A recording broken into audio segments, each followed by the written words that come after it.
Buenas noches a todas, a todos. Muchas gracias por su asistencia a este módulo del Diplomado en Derecho Penal Electoral. Yo los dejo con el maestro Daniel Díaz Cuevas, que es el director jurídico de la Fiscalía Especializada en Delitos Electorales, para este módulo concerniente a la Ley General de Delitos Electorales.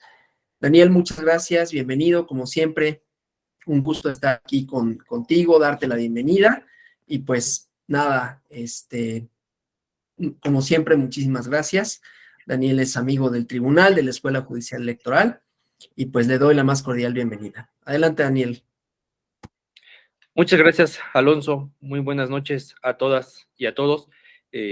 Hago un especial agradecimiento a la doctora Gabriela Rubalcaba, directora de la Escuela Judicial Electoral, y obviamente sin pasar por alto el agradecimiento que me hace Alonso cada que hay un diplomado en Derecho Penal. Pues siempre es un gusto participar con la Escuela Judicial.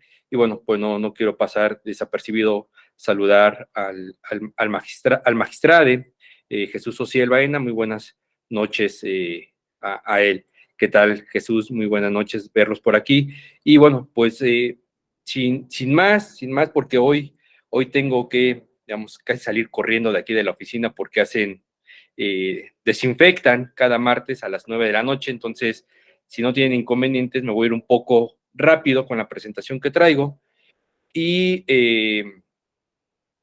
y ya las preguntas, si nos dan tiempo, hoy veremos preguntas y respuestas. Si no, pues ya mañana iniciamos con las dudas o los comentarios que se hayan quedado con la presentación del día de hoy. Entonces, déjenme compartirles la presentación. Y bueno, pues vamos a ir, espero yo que sea de lo más básico o de lo más general a lo más concreto, pero sin pasar por alto o sin dejar la línea electoral, que es lo que nos, pues nos atañe, nos preocupa, o lo que vamos a ir viendo con esta presentación. En esta ocasión estaremos analizando qué es un delito electoral, cómo se puede conceptualizar un delito electoral, y aquí tenemos que partir sobre dos premisas básicas que tiene el sistema punitivo en general. Este sí es en general, porque lo único que le interesa al derecho penal, al derecho punitivo, es una acción o una omisión del actuar de las personas. Ante ello, no nos podemos mover de ahí. Sí hay algunas otras circunstancias, sobre todo en la omisión. Está la comisión por omisión, y eso nos lleva a otras características del actuar. Entonces, en ese sentido, pues vamos a ir viendo que el derecho penal electoral, esta definición, esta conceptualización que hacen, a mí me gusta mucho porque atañe dos cosas importantes del derecho penal electoral. Dicen, obviamente, es un conjunto de normas que tienen la finalidad primordial de tutelar, fíjense, el adecuado desarrollo de los procesos electorales. Déjenme traer mi ley. El, el adecuado desarrollo de los procesos electorales, sancionando conductas que puedan o que tengan trascendencia y afectan o pueden afectar instituciones o procedimientos electorales. Si se dan cuenta, en el derecho penal electoral contamos con dos bienes jurídicos tutelados, un general o un genérico, y de ahí todos los bienes jurídicos tutelados en específico. Me explico. Como dice este concepto, menciona el adecuado desarrollo de los procesos electorales. Si nos trasladamos a la Ley General en materia de delitos electorales, al artículo primero, dice el artículo primero, o hace referencia, que la finalidad de esta ley es proteger el adecuado desarrollo de la función pública electoral. Ese es nuestro bien jurídico tutelado genérico. Después de ahí, pues nos tendríamos que ir viendo delito por delito para saber cuál es el bien jurídico tutelado en específico. Está, por ejemplo,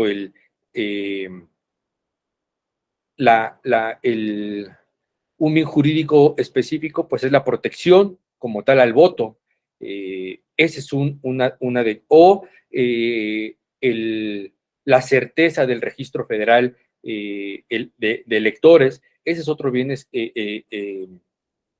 jurídico protegido en específico. O si nos vamos al artículo octavo, ese artículo en específico se traslada del artículo primero, que ahí sí se hace mención a la función electoral, es decir, ese artículo en específico o ese artículo octavo establece las sanciones que un funcionario electoral pueda tener punitivamente, puede tener por el adecuado, si es que no hace este adecuado desarrollo del proceso electoral.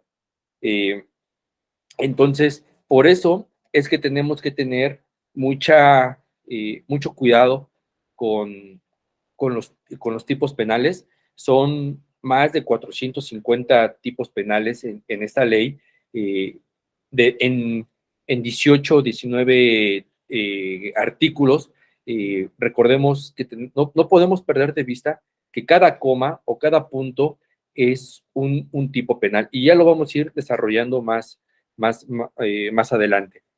¿De dónde tenemos que partir? Pues obviamente, como cualquier otra materia, siempre tenemos que partir de bases constitucionales. Eso no podemos dejarlo pasar. El artículo 73 constitucional, en sus dos fracciones, establece y nace que se tienen que expedir leyes generales, una para distribuir competencias entre la federación y entre las entidades federativas, partidos políticos. Recordemos que en estados, en algunos estados únicamente hay partidos políticos locales. Estos se rigen bajo leyes locales. Sí podríamos entrar a conocer algunas cosas, pero son muy mínimas. Y leyes generales, como es la ley general en materia de delitos electorales, que empiecen a conocer o a establecer tipos penales y sus sanciones. Esa es la base constitucional. El 116, que bueno, pues tendremos que estar a lo dicho por ellos, por este artículo muy, muy interesante, porque recordemos que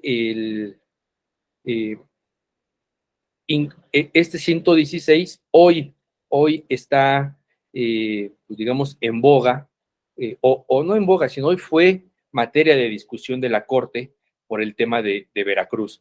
De ahí nacen muchas cosas del 116, y no nos exime a las leyes generales que rigen a la Fiscalía General, a la Fiscalía especializada en materia de delitos electorales, para conocer los delitos en específico, en especial. ¿Qué son los delitos electorales? Como ya vimos, pues es esto, la función electoral como un primer momento, aquellas acciones u omisiones que lesionan o puedan poner en peligro, y eso es muy importante, porque posteriormente veremos qué tipo de delitos son, si son delitos formales, si son delitos materiales, es decir, vamos bien, tenemos que ir viendo que este delito es una puesta en peligro, es decir, no necesita previamente la consumación. El legislador dice, tenemos que ver antes, en esta puesta de peligro, ver tipos penales ex ante de la conducta. Antes de que se realice la conducta, tenemos que sancionar el desarrollo humano. El desarrollo y aquí, como podrán ver, esta definición es muy buena porque aquí hace mención al voto, lo que decíamos hace un rato. Menciona la función electoral, el adecuado desarrollo de la función electoral que marca el artículo primero de la ley general, y nos habla del voto. Y el voto pues debe de ser en estas características de universal, libre, directo, personal, secreto e intransferible. Y es decir, y este voto pues tiene muchas vertientes. ¿Cómo cuidar el voto? Pues tenemos que cuidar el voto desde el Registro Federal de Electores. Es decir, el Registro Federal de Electores es la joya de la corona del INE. Si el INE no tiene certeza de qué personas están en el Registro Federal de Electores, cuando emita su listado nominal, su padrón electoral, no tendrá certeza o no tendremos certeza de quién vota.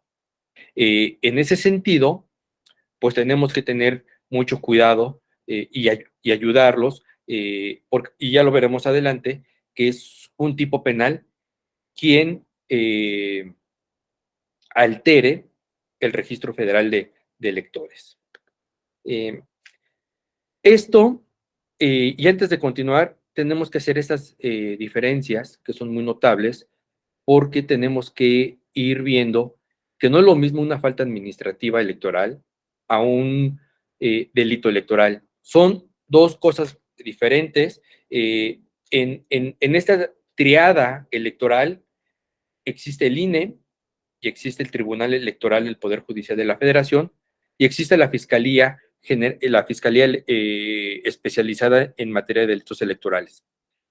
Esa tenemos que, y vamos caminando en paralelo. Al final del día, haremos una Y y desembocaremos en un solo camino. Pero mientras, estas son algunas diferencias que hay entre el sistema punitivo electoral y el sistema administrativo electoral. Es decir, el INE, cuando emite algún acuerdo, cuando emite alguna medida cautelar, el Tribunal Electoral puede sancionarlo, puede eh, decirle, tienes que, no proceden tus medidas cautelares, o no es no es viable el acuerdo que emites porque violenta principios constitucionales, o puede ser, ¿sabes qué? Es parcialmente válido, pero tiene que haber algunas modificaciones. Hasta ahí. ¿Cuál es la relación en este momento entre el INE, el tribunal y la fiscalía? Cuando estas dos autoridades administrativas se dan cuenta de la existencia de un posible delito. Si hay un delito electoral, nos dan vista, eso en el tribunal. Y eso, haré un comentario ahorita al respecto a estas vistas. ¿El INE qué hace? No, el INE viene, sus apoderados legales presentan la denuncia, emiten una denuncia y seguimos una investigación. ¿Qué pasa y se le da cumplimiento al 221 del Código Nacional de Procedimientos Penales, que nos dice que para que se pueda iniciar una investigación tiene que haber una denuncia. ¿Qué pasa con las vistas? Pues muchas veces no viene el tribunal, el apoderado legal, y decir, vengo a ratificar que ya no se necesita tanto como tal, pero ¿qué voy? Porque es importante que el tribunal haga lo mismo que el INE, porque al INE, cuando hacemos alguna determinación respecto a la carpeta de investigación que se inicia, le notificamos al INE como víctima. En este caso, al tribunal no, si nos da vista, podremos seguir la investigación, seguimos la investigación, pero nunca le notificamos de la determinación que llega el Ministerio Público por una abstención de investigar, o yo, que soy el que apruebo en definitiva los no ejercicios, no. Cosa contraria al INE. Al INE sí le notificamos el no ejercicio o la abstención de investigar, y conforme al Código Nacional de Procedimientos Penales, tiene 10 días para inconformarse de esa determinación. Sí se ha inconformado el INE y nos ha tirado varios no ejercicios y tenemos que seguir investigando. Entonces, estas diferencias, por ejemplo, ¿qué ley me va a regir a mí? Obviamente, la Ley General en materia de delitos electorales, el Código Penal Federal y el Código de Procedimientos Penales. Al INE y al tribunal, pues la Ley General de Procedimientos e Instituciones Electorales, es decir, la LEGIPE, la Ley General la Ley General en medios de impugnación en materia electoral, la Ley General de Partidos Políticos o los códigos electorales estatales. Esa es una gran diferencia. Autoridades, pues, por ejemplo, en un procedimiento especial sancionador, quien funge, digamos, en un símil como Ministerio Público es el INE. El INE, cuando hay un procedimiento especial sancionador, primero investiga, se reúnen las constancias y se manda a la sala regional especializada. Aquí el Ministerio Público es el que investiga y es ante un juez penal, un juez de control en materia penal, es quien pediría la judicialización de la carpeta. ¿Cuáles son las consecuencias? Pues por parte del INE, por parte del tribunal, pues son infracciones, son multas, y lo más grave, pues es una cancelación o una invalidez de una elección, en fin, o la invalidez de actos, cancelación de registros. Con nosotros, la diferencia, ¿cuáles son? Que el Ministerio Público va a ir con el juez de control a solicitar la pena privativa de la libertad como última ratio. Es decir, que no vamos a llegar ahí porque en el espíritu del sistema de justicia penal acusatorio es que tengamos soluciones alternas, juicios abreviados, salidas alternas, acuerdos reparatorios, sin llegar, es más, el sistema de justicia penal acusatorio lo que dice, primero, mientras más nos podamos tener en la primera etapa, sin pasar a la etapa intermedia y después a la etapa de juicio, es quedarnos en este sistema de los acuerdos reparatorios, salidas alternas o un abreviado, ¿no? Estas son las diferencias como tal. Por ejemplo, el Ministerio Público, cuando va a solicitar una orden de aprehensión o un citatorio, no va a sala superior a solicitárselo, sino va a un juez de distrito, obviamente federal, un juez de distrito del Poder Judicial de la Federación, a solicitar esta orden de aprehensión o esta orden de cateo, o una intervención para poder tener acceso a las cuentas bancarias, en fin, ¿no? Dime, Jesús. Buenas noches. Bueno, Disculpe la interrupción. Tengo dos dudas o precisiones. La primera es, hace un rato nos dijo que el INE les había tirado, había dicho usted así con esa palabra, el no ejercicio de la acción penal. ¿Cuál es el recurso que ha usado el INE? Ese es primero. ¿O mediante qué recurso? El segundo es, en esta materia, ¿cuál es el interés jurídico o legítimo que ejercita o que hace valer el INE? Y la tercera duda, en esta materia, bueno, en el sistema penal existe el ejercicio de la acción penal privada o particular, no recuerdo el término específico. En esta materia que estamos hoy revisando, ¿existe esta figura? Gracias. A la tercera te digo que sí, obviamente aquí nunca se ha dado, es una materia que los abogados muy pocas veces tienen aquí, solamente en asuntos trascendentales es cuando vienen abogados.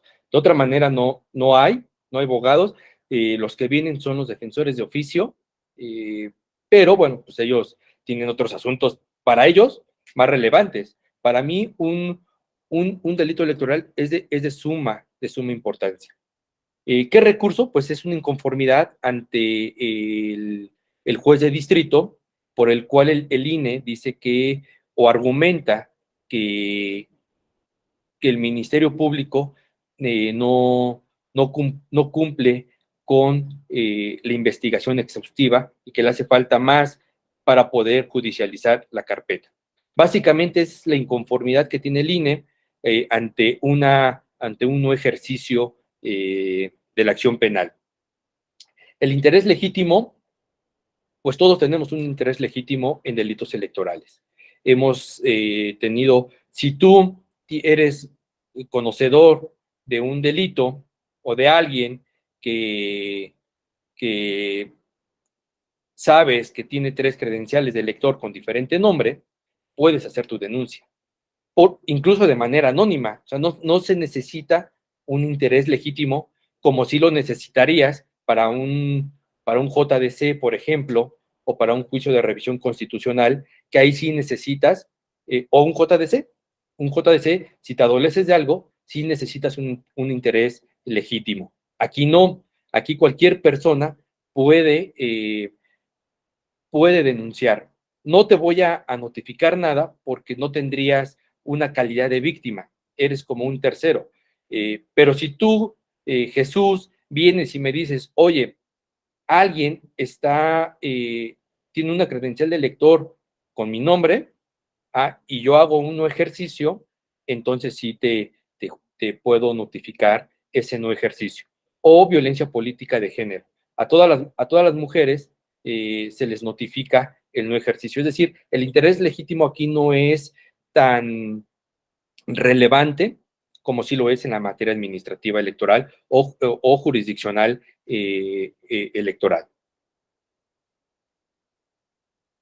Entonces, bueno, pues sigo con la presentación. Los delitos electorales no son nuevos. Podemos ver aquí cómo vienen madurando, cómo vienen haciendo o cómo vienen sancionando desde la antigua Roma hasta la fecha los delitos electorales. Hay un libro que a mí me gusta mucho y que representa todo esto. Es un libro que escribe Cicerón. Recordemos que Cicerón era a pesar de que era un senador romano, era un abogado, y él defendió a Murena, y así se llama el libro, defendiendo a Murena. Y ahí Murena quería ser senador, y el día de la elección invita a gente a desayunar a su casa, y por eso lo acusan de violar la ley electoral, y lo sancionan para no ser senador. Cicerón agarra ese asunto, que al final del día no se los voy a platicar mucho porque me gustaría que lean ese libro, es muy bueno. Al final del día, bueno, Cicerón pierde el caso. Pero defendiendo a Murena, es eso, nos damos cuenta que los delitos electorales no son nuevos, viene desde la antigua Roma hasta el día de hoy. En la Edad Media se pasa a esta compra de votos, a este fraude electoral. En la época napoleónica igual vienen a quebrantar esta voluntad popular, la corrupción, el fraude electoral. Esto del fraude electoral pues no es nuevo, no es de una sola persona, viene desde esta época napoleónica el fraude electoral. Es más, desde la antigua Roma. No le llamaron así como tal al delito que cometió Morena, pero es muy similar al fraude electoral. Los antecedentes aquí en México, cuando empezamos, pues ya empezamos en 1871, Código Penal, el Código Penal llamado Martínez de Castro, la Ley para la Renovación de los Poderes Federales, 1918, el Código Federal de Organizaciones Políticas y Procesos Electorales de 1977, y el Código Penal para el Distrito Federal, recordemos que antes era así, el Código Penal para el Distrito Federal en materia de fuero común y para toda la República en el foro federal. Artículo 41 del Código Penal Federal, ahí se encontraban alojados los delitos electorales. 2014 nace la Ley General en materia de delitos electorales. En esa podemos decir que fue la última reforma o miscelánea electoral que se hizo, una reforma constitucional y legal, la del 2014, y ahí nacen varias leyes, y nace esta, la Ley General en materia de delitos electorales. Trasladan y modifican algunos tipos penales del Código Penal Federal a la Ley General en materia de delitos electorales, y en esa reforma pues también nace la ley de partidos políticos, al COFIPE, pues ya no existe el COFIPE, se crea la LEGIPE, en fin, 2014 fue también un parteaguas en un tema de reformas electorales. El Código Penal de 1817, pues tenía este catálogo en materia electoral, algunas sanciones, sancionaban la compra de votos, la compra y venta de votos, presentar boletas falsas, impedir el voto con violencia, impedir la instalación de las mesas de casilla. Como se podrán dar cuenta, hoy en día se sancionan estas prácticas que ya se venían haciendo desde 1872 en el Código Penal de Martínez de Castro. La Ley para la Renovación de los Poderes Federales de 1918, después de que se promulga la Constitución de 1917, y bueno, pues aquí como podrán ver, igualmente, altera o falsifique la lista electoral, los ministros de culto, las personas de las oficinas electorales, en fin, o los colegios electorales. Recordemos que antes quienes organizaban las elecciones eran los colegios electorales. Funcionarios públicos, ya es el Código Penal, como hablábamos, bueno, fíjense, solamente hubo un Código Penal en el que no se sancionó delitos electorales por un tiempo, bueno, dos códigos penales, hasta 1946, donde se vuelve a crear esta sanción a los delitos electorales.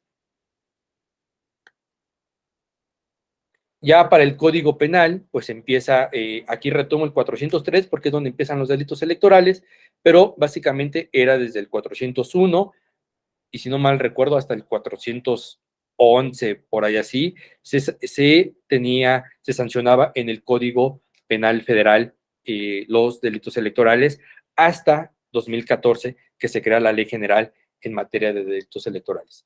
Viene esta reforma del 2014, y se crea esta ley, como ya dije. ¿Cuáles fueron algunos cambios significativos de esta reforma electoral, la del 2014? Pues fue que se elimina el INE y se elimina el IFE y se crea el INE con nuevas facultades. Se crea la Fiscalía General, o se establece ahí que tiene que generarse una Fiscalía General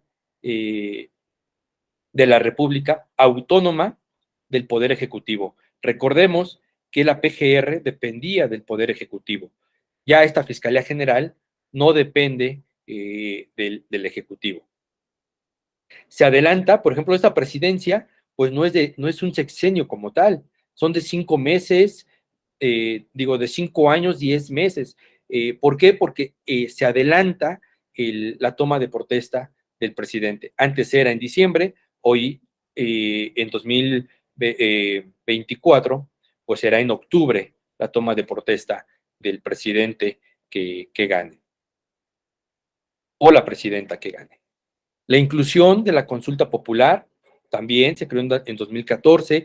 Candidaturas independientes que por primera vez quedan muy establecidas, y eso se lo debemos a la resolución que sentencia al Estado mexicano con de la Corte Interamericana, y hago referencia al caso Castañeda Goodman.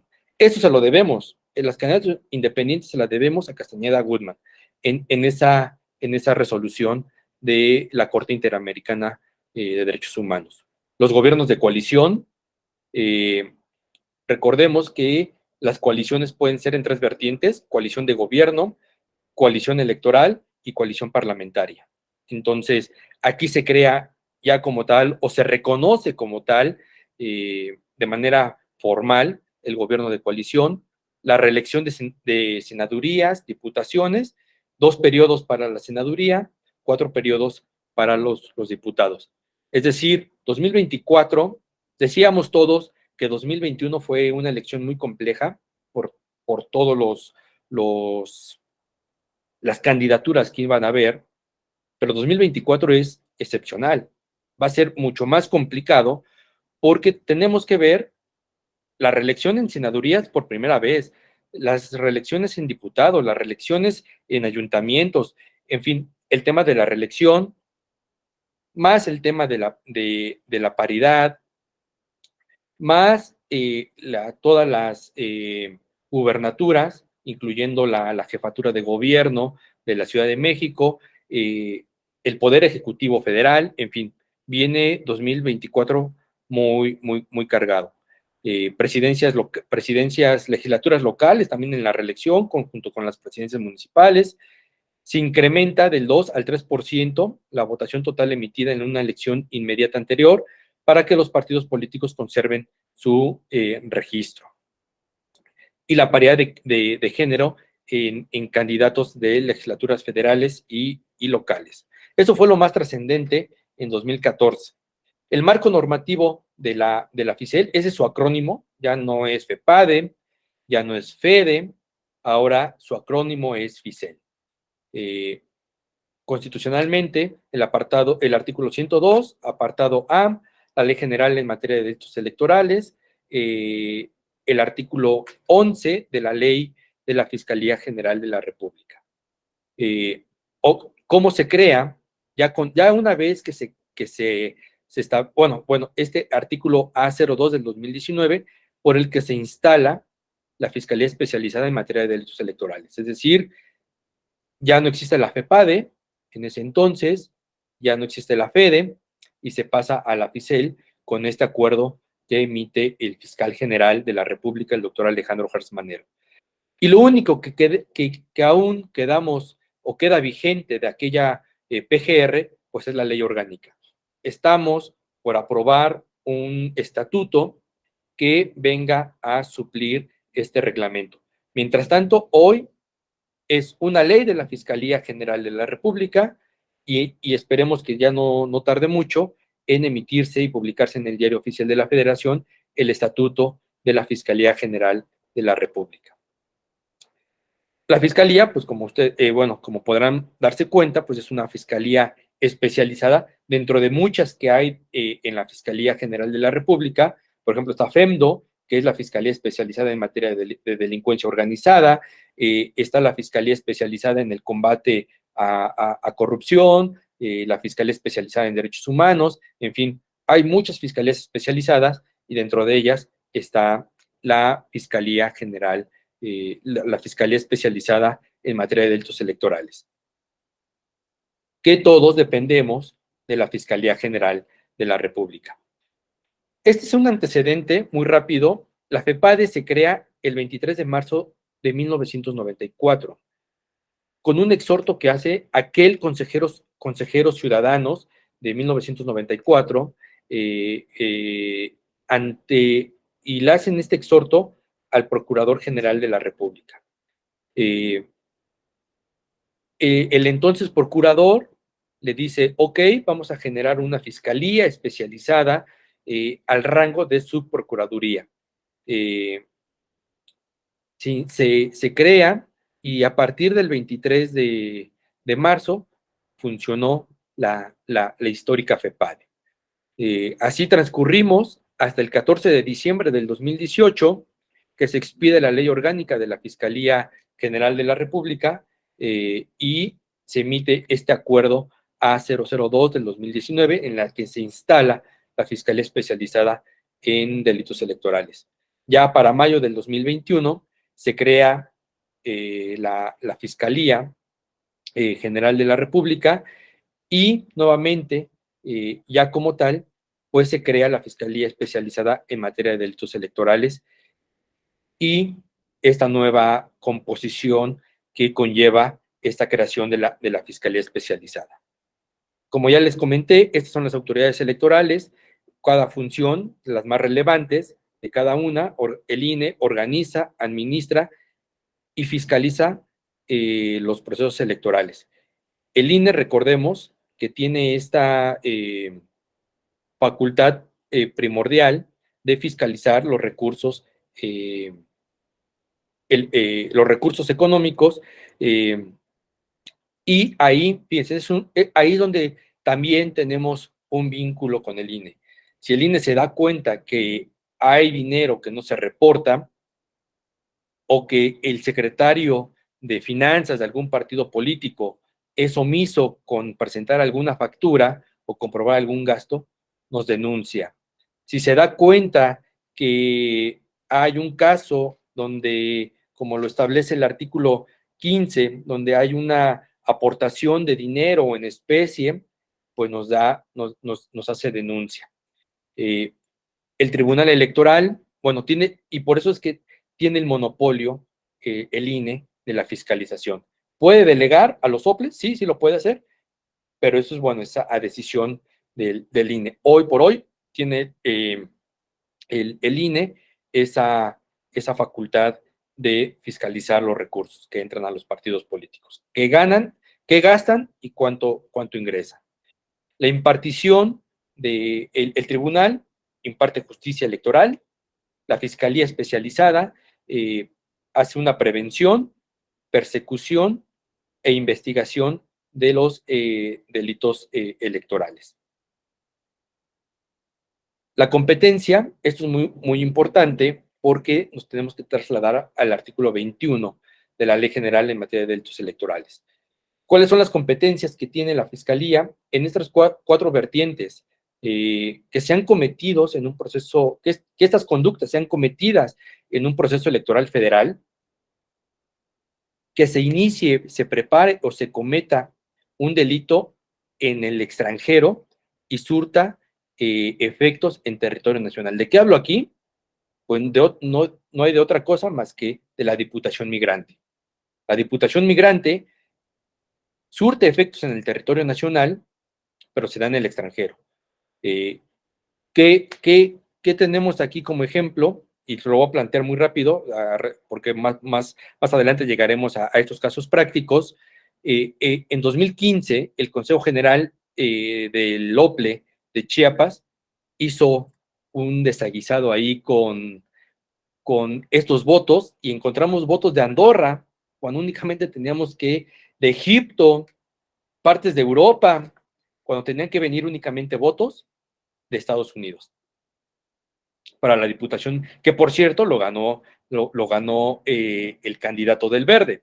Se ejerza, que el INE haga esta facultad de atracción de una organización de una elección, es decir, como lo hizo en Puebla, por ejemplo, cuando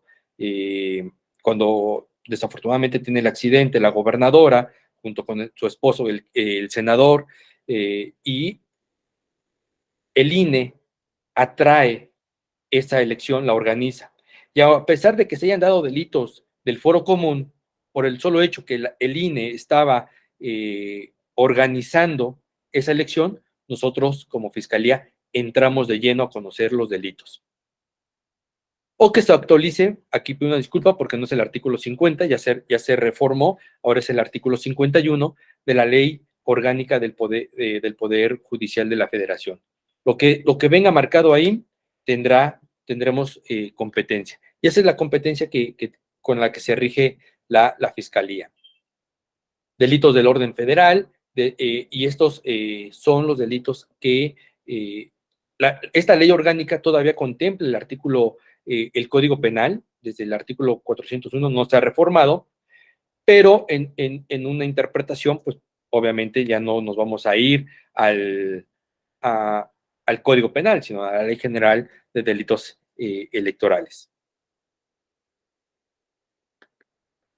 O, por ejemplo, este es importantísimo, la facultad de atracción que haga el Ministerio Público. ¿Por qué lo digo que es importantísimo? Porque gracias a esa facultad de atracción, la Fiscalía Especializada en la FICEL, estamos investigando, como así le llaman, Operación Zafiro. Todos esos desvíos millonarios que se hicieron en Chihuahua y que el Ministerio Público local del Foro Común está investigando. Hicimos una facultad de atracción porque nos dimos cuenta, o se dieron cuenta, que habían recursos que provenían de la Hacienda Pública Federal, y es como nosotros hacemos una facultad de atracción. Y al día de hoy seguimos investigando este asunto. Esta facultad de atracción es lo que nos da entrada para conocer de los delitos del Foro Común, cuando tiene conexidad con delitos federales o cuando el Instituto Nacional ejerza su facultad de organización en el proceso electoral. La competencia residual de las fiscalías locales, esto es muy importante porque vamos muy organizados con las fiscalías locales, con las fiscalías de cada estado, para poder investigar y procesar toda esta sanción, siempre este vínculo de podernos dar información es muy bueno. ¿Por qué lo digo? Porque ante esto, este artículo 22, yo lo veo más hacia un tema de política criminal, hacia un tema de la policiología. ¿Y cuál es esta policiología y estas políticas criminológicas? Pues es la prevención. Obviamente, cualquier fiscalía tiene que tener una prevención del delito, una contención, o sea, ya cometiste el delito y ahora cómo te tengo que contener para poder evitar que vuelvas a para que vuelvas a hacer este delito, y ataca el problema. ¿Ok? Ya veo que tú eres un potencial delincuente, o que llevas, porque nos hemos encontrado que aquí hay gente que lleva 10 credenciales de lector con diferentes huellas, con diferentes nombres, con diferentes rostros, en fin. Ya nos dimos cuenta y yo te tengo que atacar para que dejes y sancionarte para que dejes de estar incurriendo en esas conductas ilícitas. ¿Cuáles son las características de los delitos electorales? Son dolosos, aquí no existe la culpa, y por eso, y al no existir la culpa, no existe la querella. Y al no existir la querella, no existe el perdón. Alguien comete un delito, se denuncia, y obviamente nosotros nos vamos por el tema del dolo. Es decir, quien comete un delito electoral es porque quiso, lo pensó, como dice Zaffaroni, es el resultado típico de la voluntad. Es decir, yo lo pienso y lo ejecuto. Ese es el dolo, el saber y el querer el resultado. Los delitos se persiguen de oficio, sí, nosotros perseguimos de oficio, no necesitamos que esté un abogado tras del Ministerio Público para que haga su trabajo, ¿no? ¿Y por qué se persigue de oficio? Porque el legislador consideró que los delitos electorales son delitos de alto impacto. Por eso es que los seguimos de oficio, es por ello que no existe una querella por esta clasificación o característica de un delito de alto impacto, y por eso es que seguimos, por eso es que cuando algún político dice, oye, yo vengo a denunciar a fulanito de tal, y después llegan a un acuerdo, hacen tal vez alguna coalición de gobierno y lo invitan a su gabinete, pero no puedes llegar hasta que retires la denuncia. Híjole, qué pena, porque pues ya no voy a poder, pues ¿cómo? Pues no se puede otorgar el perdón. Así tuvimos un caso con una ex candidata a jefa delegacional de Venustiano Carranza, denunció, después le ofrecieron algo y vino a decir que ofrecía el perdón, digamos, con la pena. No se puede. La competencia, como dije hace un rato, son los jueces penales. Son los jueces de control penal quienes nos van a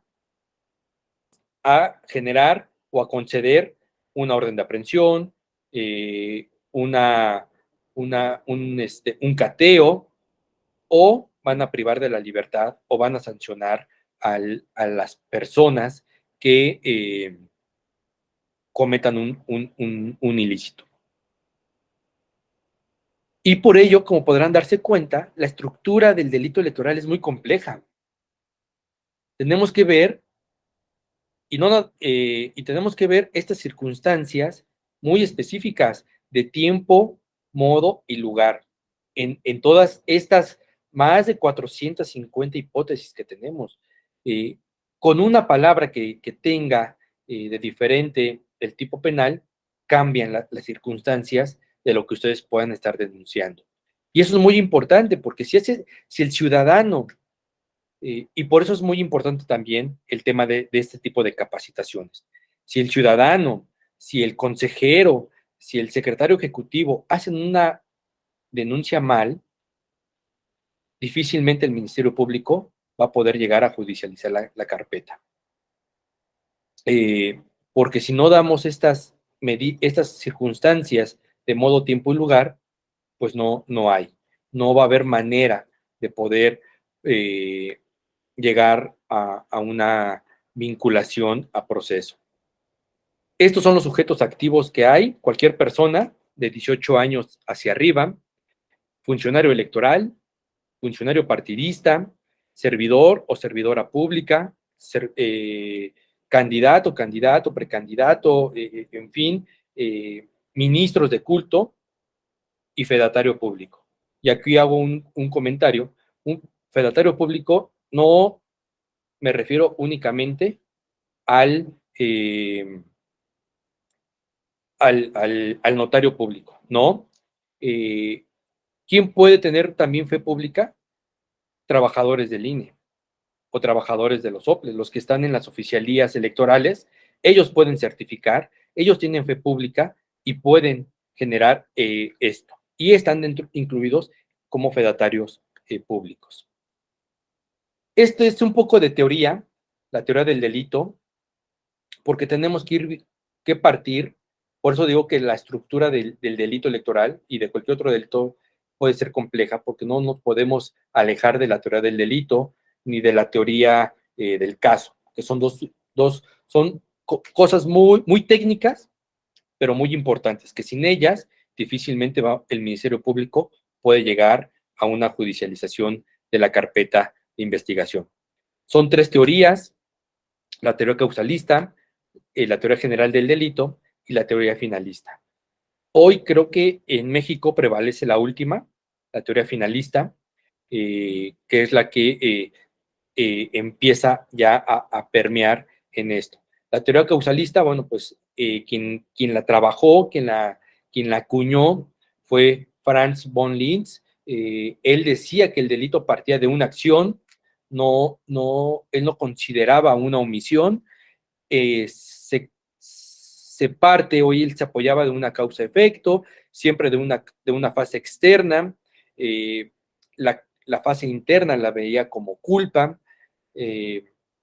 Y bueno, aquí el término era el cuerpo del delito. La teoría finalista, pues ya lo vemos con este autor alemán, Hans Felsel, atendiendo a la finalidad de lo que quería la persona. La acción, la omisión, tenía que tener una finalidad. y esa finalidad puede ser dolosa o culposa. Él ya hablaba del dolo, él ya hablaba de una acción o de una omisión, o como decimos hoy, de un hacer o un no hacer. Esta acción tenía que ser muy relevante para que pudiera ser penalmente sancionada.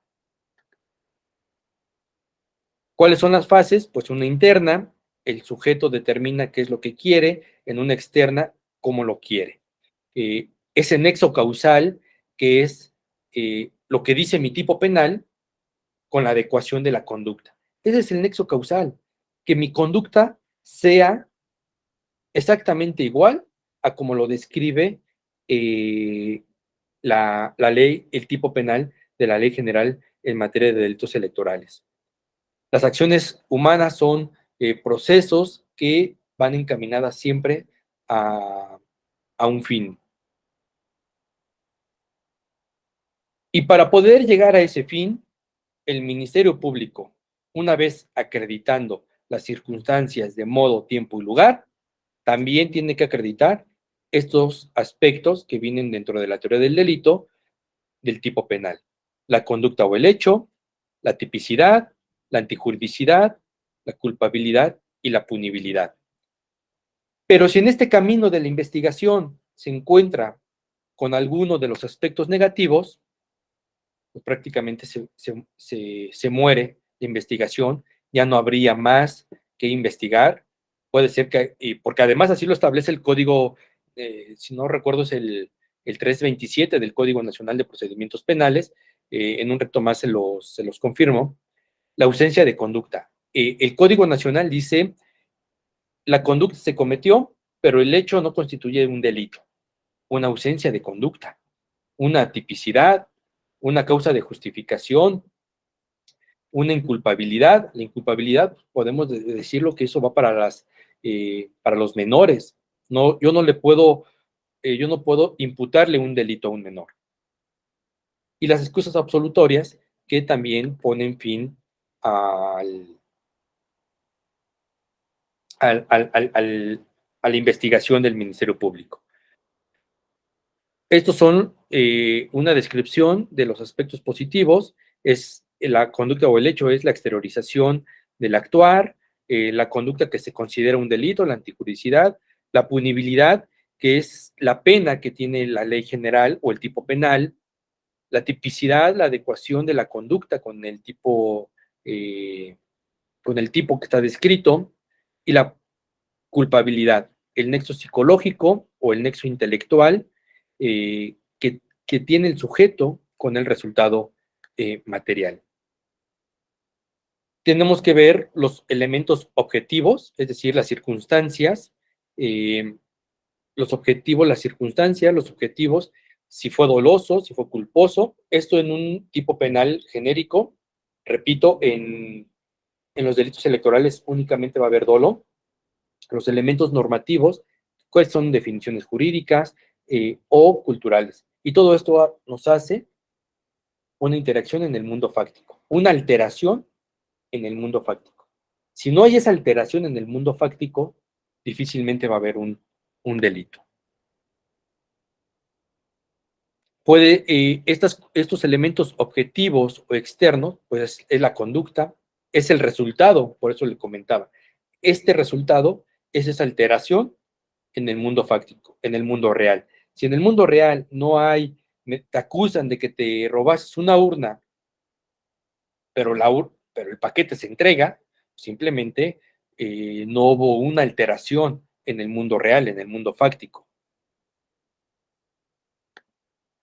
Los elementos normativos, esto también es muy importante porque tenemos que empezar a hacer una valoración jurídica y una valoración extrajurídica de todo lo que conlleva estos elementos normativos. ¿Por qué digo extrajurídica? Porque como podrán ver, o más adelante podrán ver, me voy a empezar a referir ya en algunos casos también al Código Penal Federal. Sí, no nada más es un tema de ley general y del Código Nacional de Procedimientos Penales, sino también tenemos que ver otras leyes externas a la ley general en materia de delitos electorales. Bueno, como esto ya lo mencionamos, lo de Zaffaroni,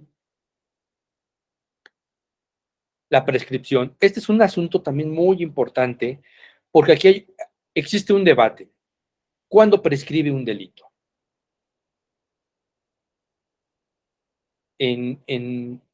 ¿Cómo prescribe un delito? Y aquí nos establece el 101 del Código Penal, que, a ver si me permiten, creo que aquí tengo mi Código Penal, y establece que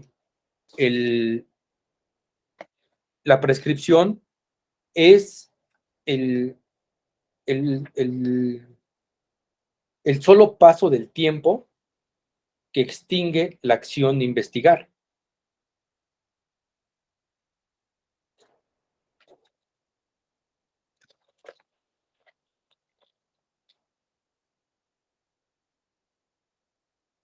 Entonces, con ese simple transcurrir del tiempo, si es a partir del 100, artículo 100 del Código Penal, dice que la prescripción extingue la acción penal y las sanciones conforme a los siguientes artículos. Y la prescripción es personal y para ella bastará el simple transcurso del tiempo señalado por la ley. ¿Y cuál es ese señalado por la ley? Es la media aritmética de cada tipo penal. Si aquí hay un tipo penal que nos muestra 5 años, una media aritmética son 2.5, 2 años, 6 meses, es decir, 2 años y medio. Ese tiempo en ese tiempo prescribe el delito y es el tiempo que el Ministerio Público tiene para acreditar el tipo penal y poder judicializar la carpeta. Y la discusión viene por lo que marca el artículo 102. Para los plazos para la prescripción de la acción penal serán continuos y en ellos se van a considerar o se considerará el delito con sus modalidades. ¿Por qué lo digo así?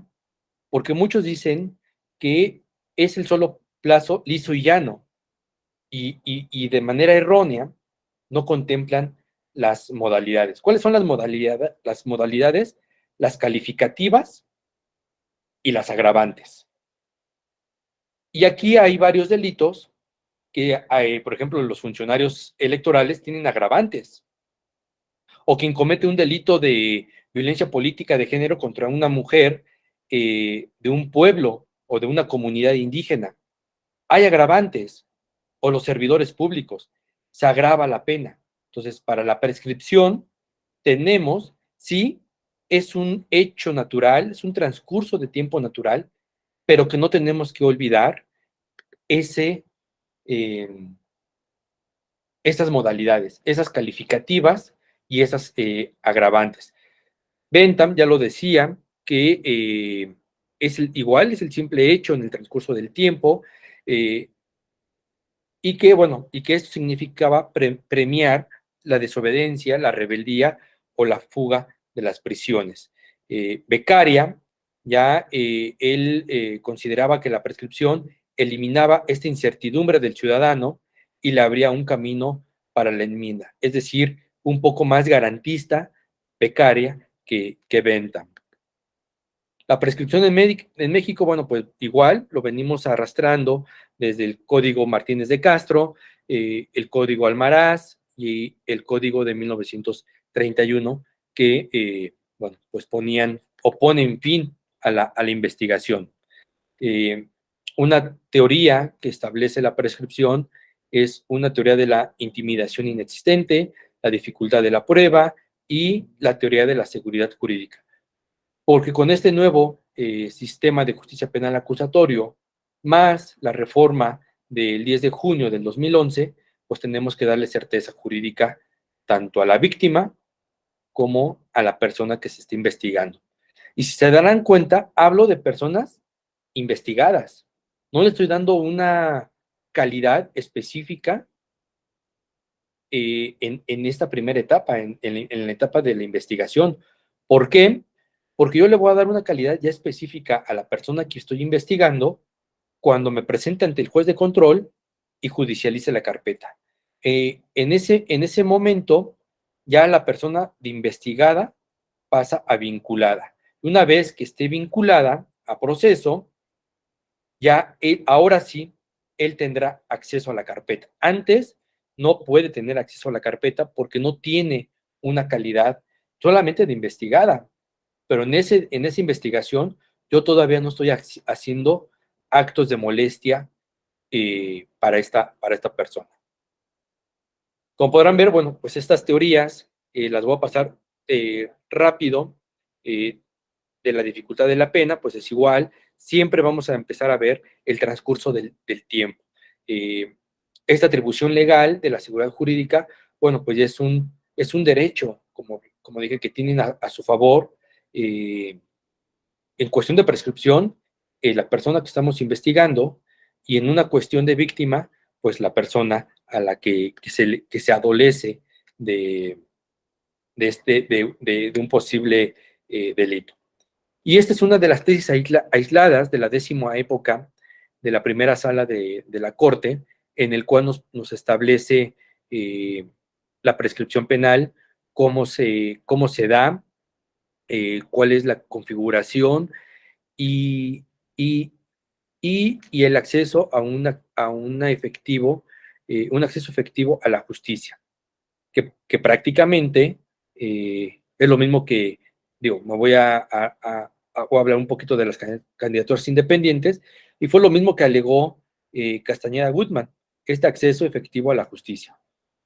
En esta tesis aislada, la Corte dice, sí, tenemos que dar un efectivo acceso a la justicia, porque si no vamos a generar incertidumbre. Tenemos que dar seguridad y certeza jurídica, como lo establece aquí en lo que está de negrito, que deben de gozar todos aquellos los gobernados.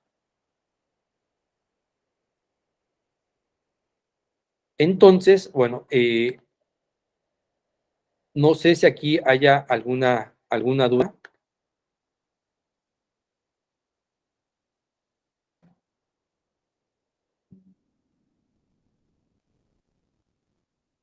Si no la hay, deme, ¿qué les parece si hacemos en lo que descargo la próxima presentación? Nos damos unos 5 minutos y pues aquí nos vemos a las 8:14.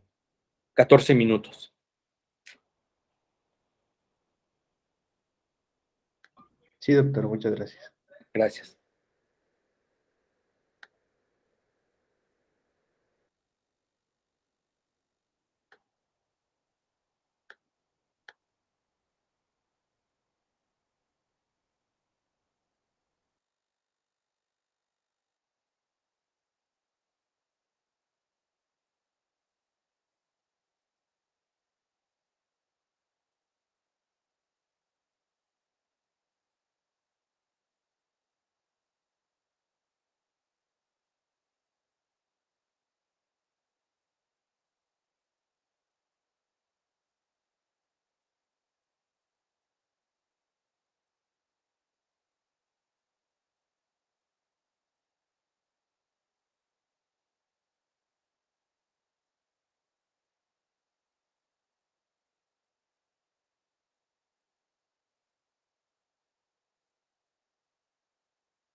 Bueno, pues ya estamos aquí. Digamos que lo que, lo que vimos hace un rato es la teoría, es cómo de manera teórica se aplica la ley general en materia de delitos electorales a los procesos electorales. ¿Cuál es la trascendencia del Ministerio Público que tiene en esto?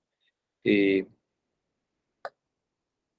no, ustedes me preguntarán, ¿ya han metido a alguien a la cárcel? No, no, es una fiscalía que no nos da para eso, a excepción de lo que se contempla en el 19 constitucional, que hay dos supuestos que sí nos permitirían la prisión preventiva oficiosa, pero ese era tema de más adelante.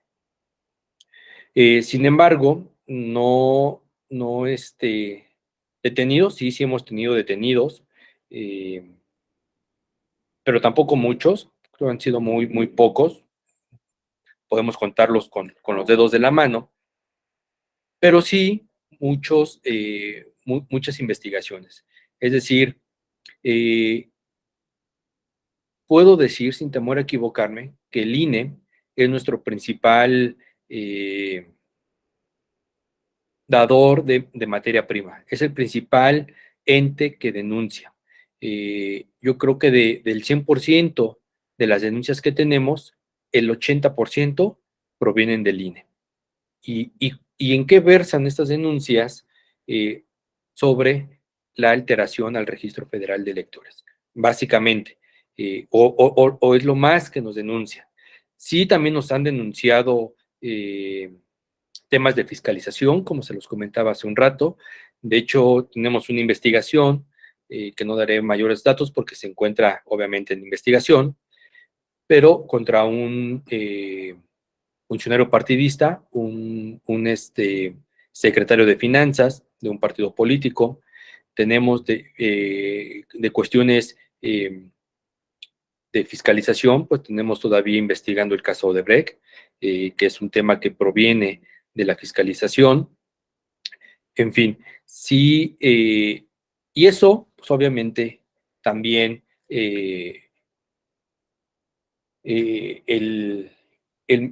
trabajo de la fiscalía, pues es relevante. Es muy relevante, al igual que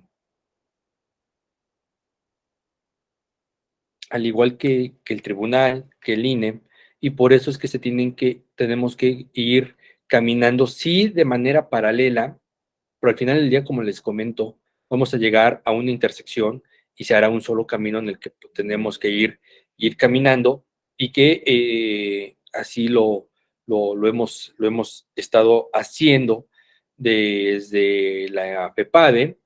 eh, eh, y digo la FEPADE porque creo que la FEPADE o la Fiscalía la tenemos que recordar sin demérito de las demás fiscales, mujeres y hombres que han estado aquí, pero creo que el parteaguas de la FEPADE fue en 2015, 2016 y 2017, cuando estuvo el doctor Santiago Nieto Castillo al frente de la FEPADE.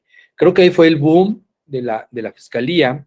Se cambió este paradigma de trabajo. Fue un duro actuar, fue un duro convencimiento, sí, porque era permear contra todas las malas prácticas que tenían los ministerios públicos. Nosotros cuando llegamos aquí, todavía nos encontramos, antes para que se iniciara una averiguación previa, 2015, imagínense cómo estaba de atrasada la Fiscalía, que la reforma del sistema de justicia penal acusatorio, de hecho, a muchos le dicen, el nuevo sistema de justicia penal acusatorio, pues de nuevo ya no tiene nada. 2008 se hizo la reforma penal al sistema de justicia penal acusatorio. 2015, estábamos a un año de lo que decía el transitorio de esa reforma, de la consolidación de todo el país o de la adaptación de todo el país al sistema de justicia penal acusatorio. Y en la fiscalía todavía se trabajaba y se iniciaban no carpetas de investigación, averiguaciones previas, pero para que pudiera abrirse una averiguación previa, se tenía que hacer un acta circunstanciada. Cuando se llegó aquí, había actas circunstanciadas que tenían mucho tiempo sin trabajarse. Entonces, todas estas malas prácticas fueron complicadas, pero bueno, pues con el trabajo, con las exigencias del doctor Santiago Nieto, pues se fue haciendo una fiscalía que contribuyó mucho, sobre todo 2015, 2016, y poco antes todavía 2017, hasta que el 20 de octubre que lo destituyen y tuvimos que irnos todos de la fiscalía. Bueno, cabe decir que yo regreso a la fiscalía en 2019 a invitación del maestro José Agustín Ortiz Pinchetti, y esta es una nueva etapa que estoy viviendo en la fiscalía. Con el doctor Santiago Nieto, yo fui su secretario técnico de la fiscalía. Hoy soy el director general jurídico y tengo estas dos vertientes, ¿no? Tengo estas o estoy viviendo dos experiencias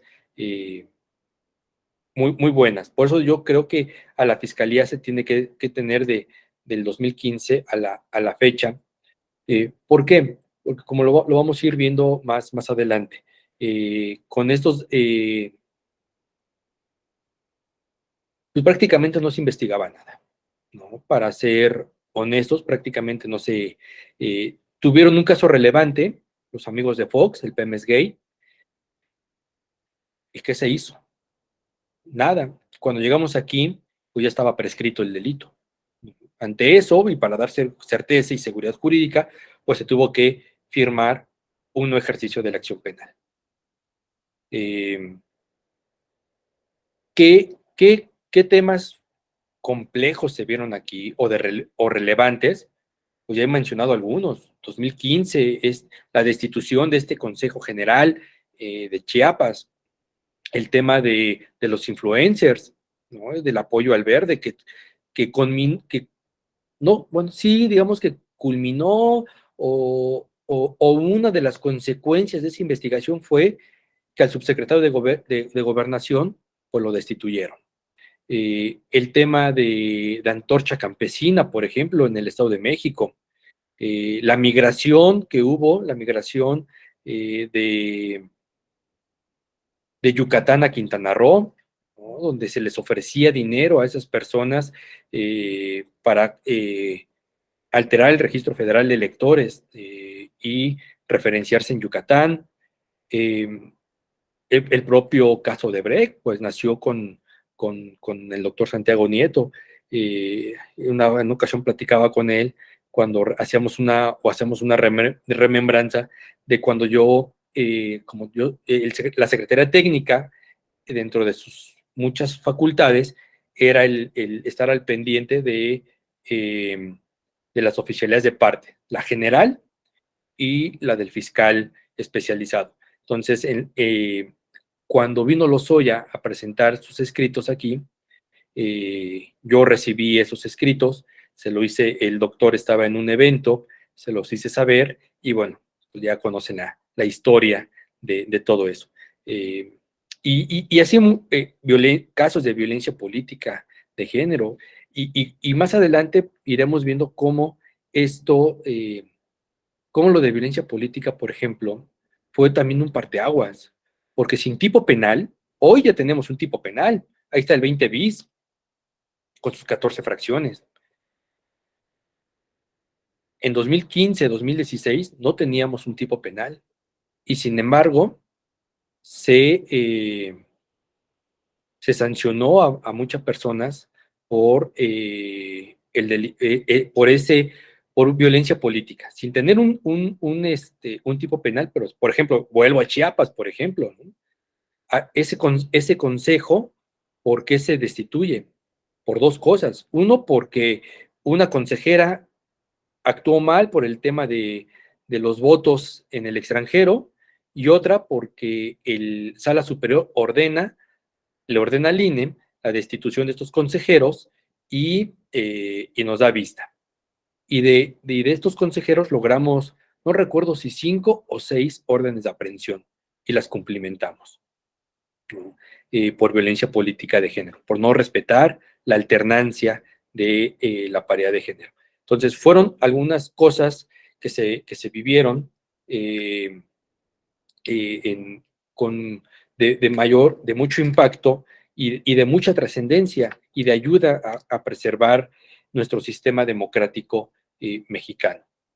Y es por ello que, y esta introducción es por el tema de que lo que vimos hace un rato, pues fue la teoría. Sí, un poco rápido, porque estas diapositivas, una, como les repito, voy a pedir la anuencia de desconectarme unos minutos antes, porque por el tema de COVID, pues aquí cada martes, un poco antes de las 9 de la noche, esparcen ahí algunos, como si fuera el líquido que tiene eh, el, el apaga incendios, más o menos así, y pues no puede estar nadie porque es muy tóxico. Entonces, por eso es que me quise ir muy rápido por el tema con el tema de la teoría, más o menos sentar una base, y a partir de esta presentación, pues ya iremos viendo cómo toda esta teoría del delito, cómo esta teoría del caso, cómo todo este tema de la, de la prescripción se viene implementando en estos, o vienen subsistiendo en estos casos prácticos. Entonces, déjenme avanzar en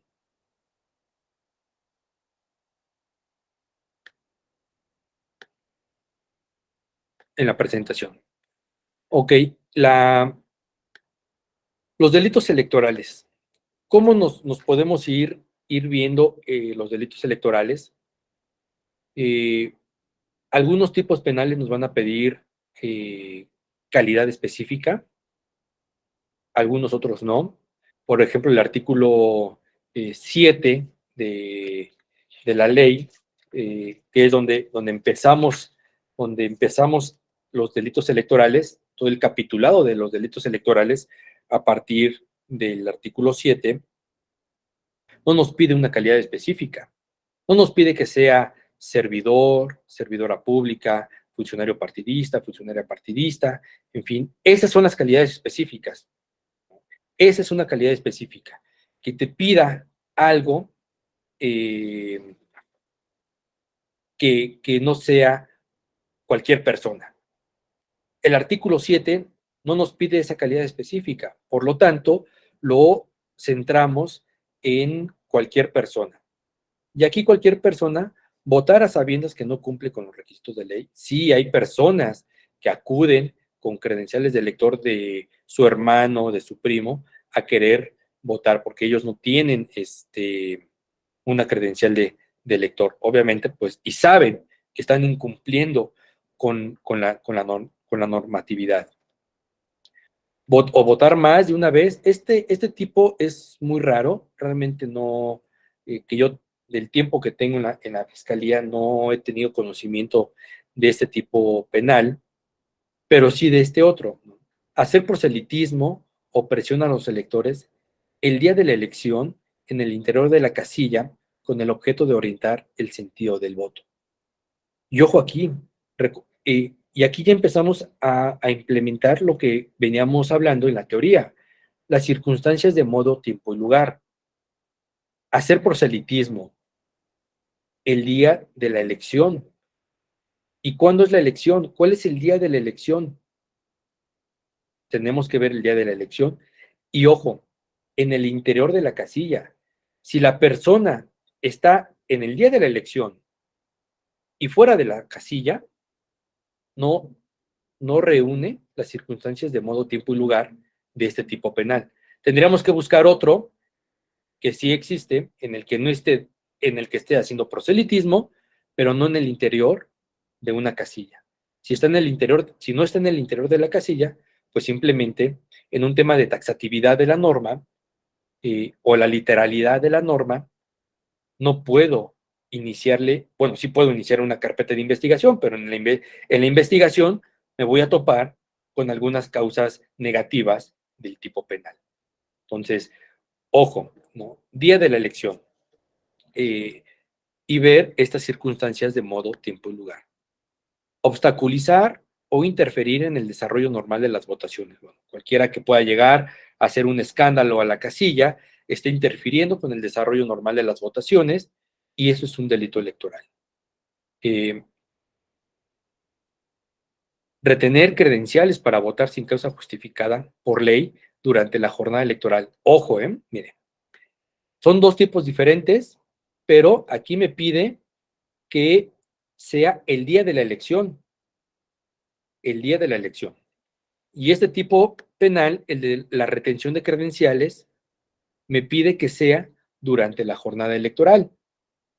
Y yo aquí les pregunto, ¿es lo mismo el día de la elección que la jornada electoral? ¿Es lo mismo? No sé, a ver si alguien pudiera decirme.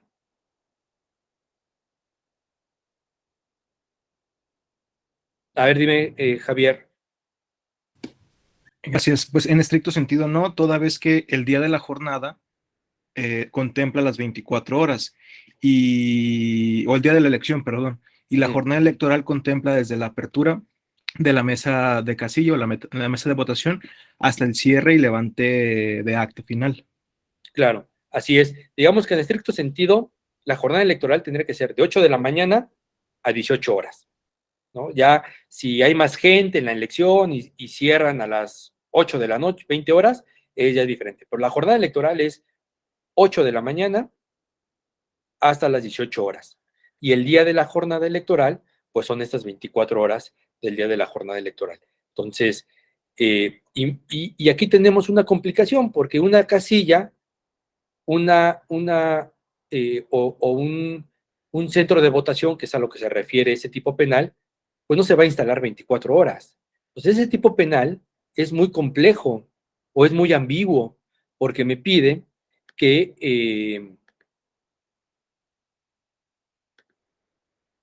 que el proselitismo se haga en el interior de la casilla el día de la elección. Entonces queda un poco extraño ese tipo penal. No así el de la retención de credenciales. Alguien puede estar la jornada electoral reteniendo credenciales. Y sí sucede. Y sí hay personas que en ocasiones tenemos que acudir con policía ministerial y agarrarlos en flagrancia. Para poderlos, los traemos, los detenemos e iniciamos una carpeta de investigación por esta retención de credenciales sin causa justificada. ¿Por qué tenemos que ver eso sin causa justificada? Porque al final del día, los funcionarios de casilla pues retienen credencial, pero hay una causa justificada de esa retención. Por eso tiene que ser sin causa justificada. Solicitar votos por paga, promesa de dinero u otra contraprestación. Pues los votos los puedes solicitar, fíjense, este es un tipo penal abierto, porque no me pide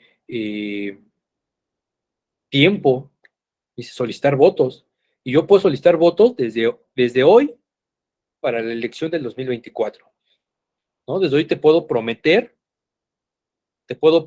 dinero a cambio de un voto en el 2024, y no hay un tiempo. Este artículo, este tipo penal es abierto, no nos genera esas sí hay unas circunstancias, sí hay un modo, pero no hay un tiempo. O sea, el tiempo es irrelevante. Puede ser el día de la elección, en la jornada electoral o cualquier otro tiempo, ¿no?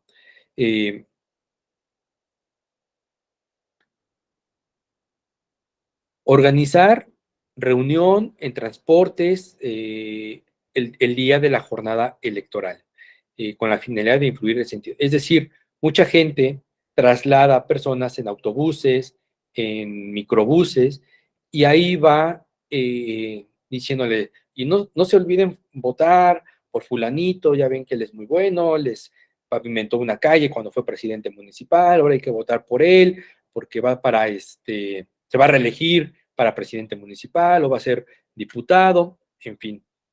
Quien organice ese tipo de reuniones en un transporte con el afán de influir en el sentido del voto, bueno, pues es complejo, ¿no? Porque ya sí sí hemos dado, nos hemos encontrado con esto, pero bueno, pues es un tipo penal que difícilmente alguien pudiera estar denunciando.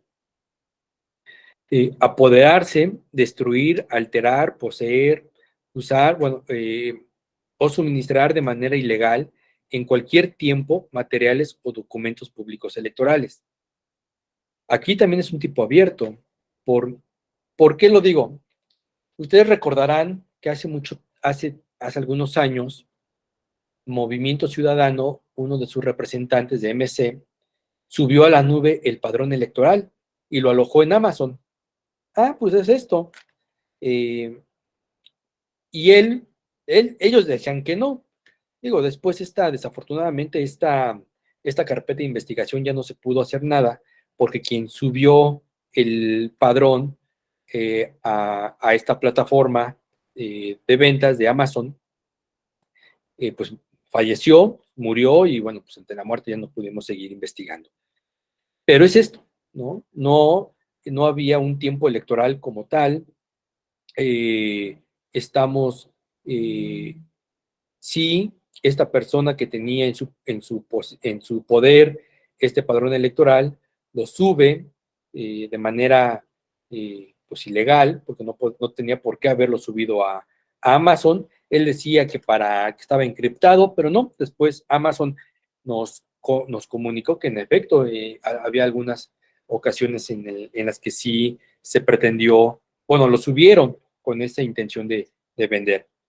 Apenas no hace mucho, la policía, la Agencia de Investigación Criminal, adscrita a la Fiscalía General de la República, nos hace una denuncia, la Policía Ministerial, porque encuentran algunas cuentas de Facebook en las cuales ofrecían la venta del padrón electoral. Se investiga con ayuda de policía cibernética y bueno, pues seguimos en ese investigando. Pedimos información a Facebook. Afortunadamente están activas esas cuentas todavía.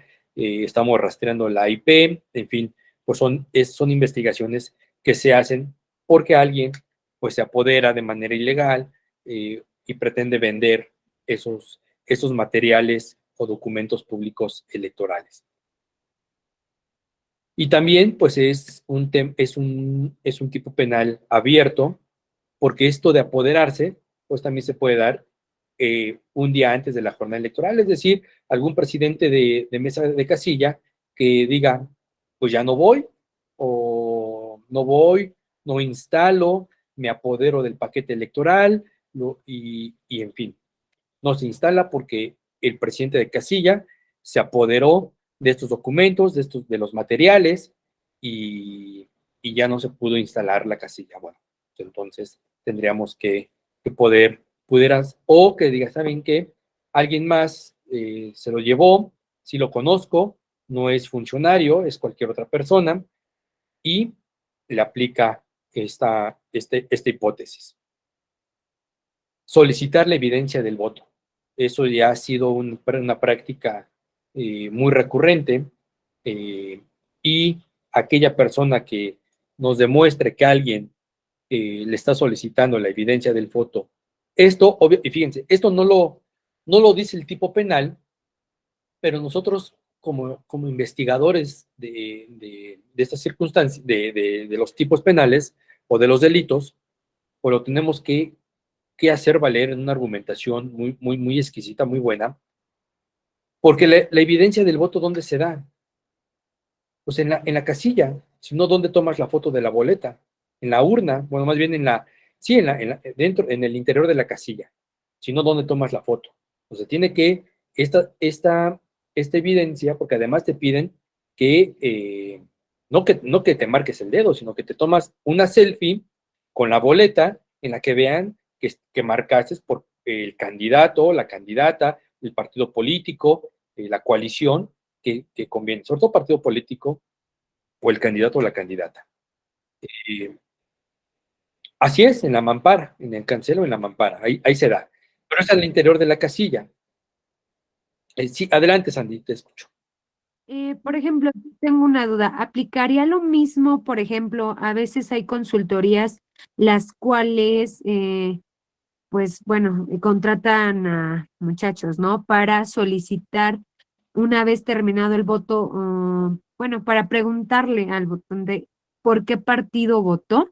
¿Ese no hay problema? ¿O sí hay problema en ese aspecto de, aunque la persona haya aceptado libremente, no hay como tal algo ahí de solicitarles por quién votó? Sí, esas a lo que te refieres son las encuestas de salida.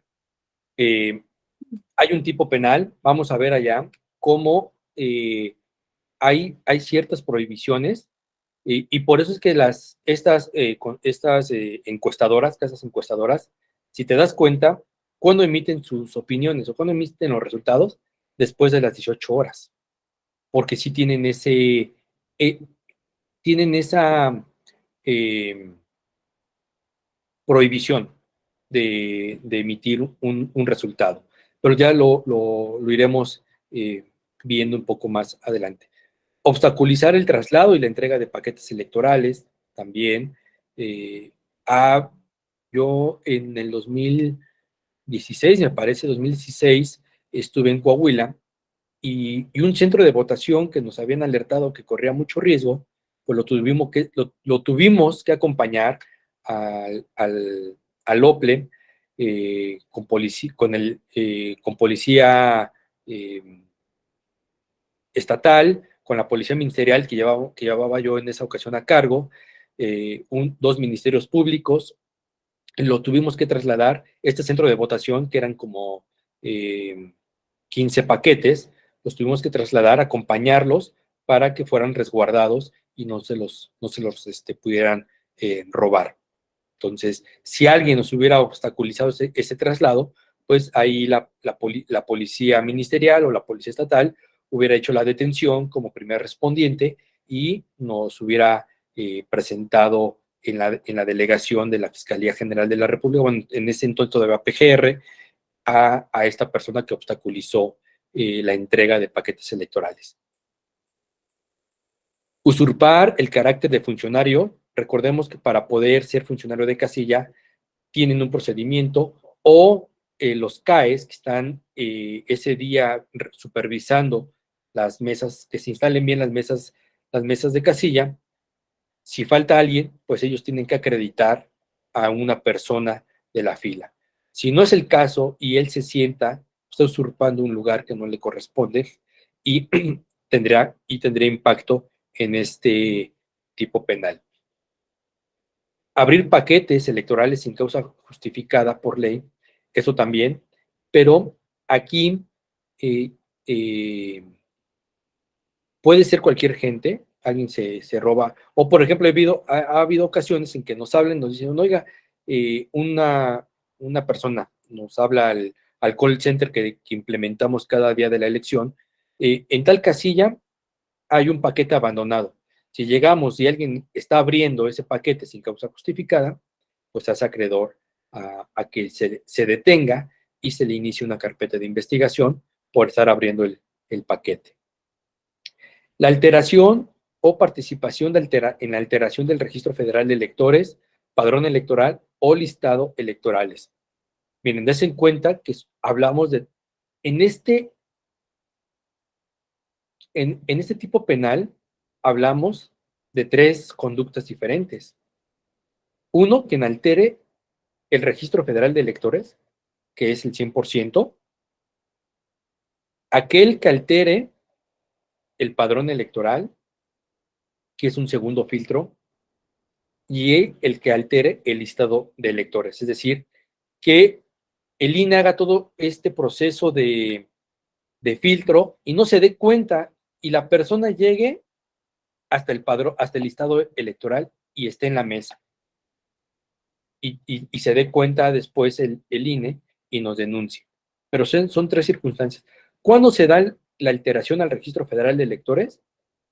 cuando un ciudadano o una ciudadana, una persona, acude al módulo del INE a solicitar una credencial de elector con datos falsos, ya sea la dirección, con un nombre falso, con huellas falsas, o que sea menor de edad y acredite una mayoría de edad con una acta de nacimiento falsa. Eso es lo que más nos denuncia el INE, como les había comentado. Esto es lo que se da, lo que en las denuncias del INE. Y cierro con esto. ¿Qué nos encontramos en esta? Y es uno de los casos de éxito que hemos estado teniendo, que vamos teniendo. Cuando llegamos aquí, no sé si recuerden un tema que le llamamos nosotros el caso Metepec. Metepec es un municipio del Estado de México donde económicamente es muy alto. Hay familias de muchos recursos económicos y se empezó a dar una tendencia que los menores de edad iban a un módulo itinerante a solicitar credenciales de lector en primera cuenta para poder entrar a los antros. Esa era por eso es que iban los menores. Pero después estos funcionarios electorales ya no solamente iban los jóvenes de Metepec, ya iban de Oaxaca, iban de la Ciudad de México, allá acudían también de Guanajuato a buscar a estos funcionarios electorales para que les emitieran una credencial de elector. Nos hemos dado cuenta que son cerca de 200 denuncias que hay, 200 carpetas de investigación, ya tenemos judicializadas 118, y el modus operandi es el siguiente: los citaban en una gasolinera, veían ahí los documentos, se los llevaban al módulo, ya tenían todo implementado, apagaban el internet y generaban todo. Metían los documentos a las bases de datos, ya que tenían todo esto, después conectaban el internet y se subía a la base de datos esta base. ¿Cómo nos dimos cuenta que eran menores de edad? Porque en la primera denuncia, el Ministerio Público pidió al Registro Civil del Estado de México, al Central, que le informara sobre ese registro civil en Metepec. Y nos dice, ese registro civil, de la fecha que fue expedida el acta de nacimiento, no existía.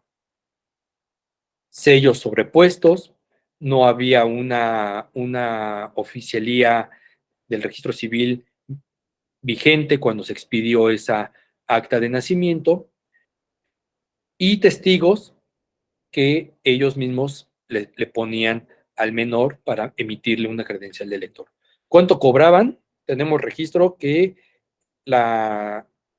hubo varios cobros, pero digamos que la constante eran 5,000 pesos por credencial de elector. O 5,000 pesos, más allá de si te la daba o no, tú me pagabas 5,000 pesos. Tenemos registro de 200 denuncias, pero pues quién sabe cuántas más credenciales de elector se expidieron. Pero la alteración al registro federal se da, sí, claro, con complicidad del INE, sí, obviamente, si no nos hubieran dado esta alteración, pero la alteración se da desde que tú le entregas la documentación falsa al funcionario electoral. Ahí se da la alteración. O incluso se puede dar creo que es de los pocos delitos que se puede dar una tentativa. Si tú te arrepientes y se los quitas y te vas, eso puede quedar en una tentativa. Pero si ya lo subes al sistema como tal, pues ya alterases el Registro Federal de Electores. Y esos son de los que más nos denuncian. Entonces, bueno, después pues ya llegaron gente incluso, y es un tema muy, muy, muy, que tenemos que tener muy, muy presente, porque nos hemos encontrado huellas hasta de los mismos funcionarios de casilla, funcionarios del módulo, credenciales de lector o formatos que vienen las huellas digitales de esta persona que comandaba a este grupo de 3 funcionarios electorales. O huellas que ustedes van al módulo y ponen las huellas bien, así. Nos hemos encontrado que en estos formatos están huellas así, deslizadas. Obviamente, pues con todo el dolo de generar una alteración al registro para tener un bien económico y bueno, pues tener que el joven, que el menor de edad tenga su credencial de elector y el funcionario electoral pues tenga una ganancia. Entonces, pues yo les daré las gracias. Hoy cerraríamos con esto. Mañana seguiremos analizando más tipos penales y bueno, pues yo me despido, me retiro sin antes agradecerles. Si hubiera algún comentario, alguna duda, pues lo dejamos para mañana y continuamos con esto. Les doy las gracias y les deseo que pasen muy buenas noches. Alonso, Gracias, magistrado, Daniel. también. Hasta mañana. Hasta mañana.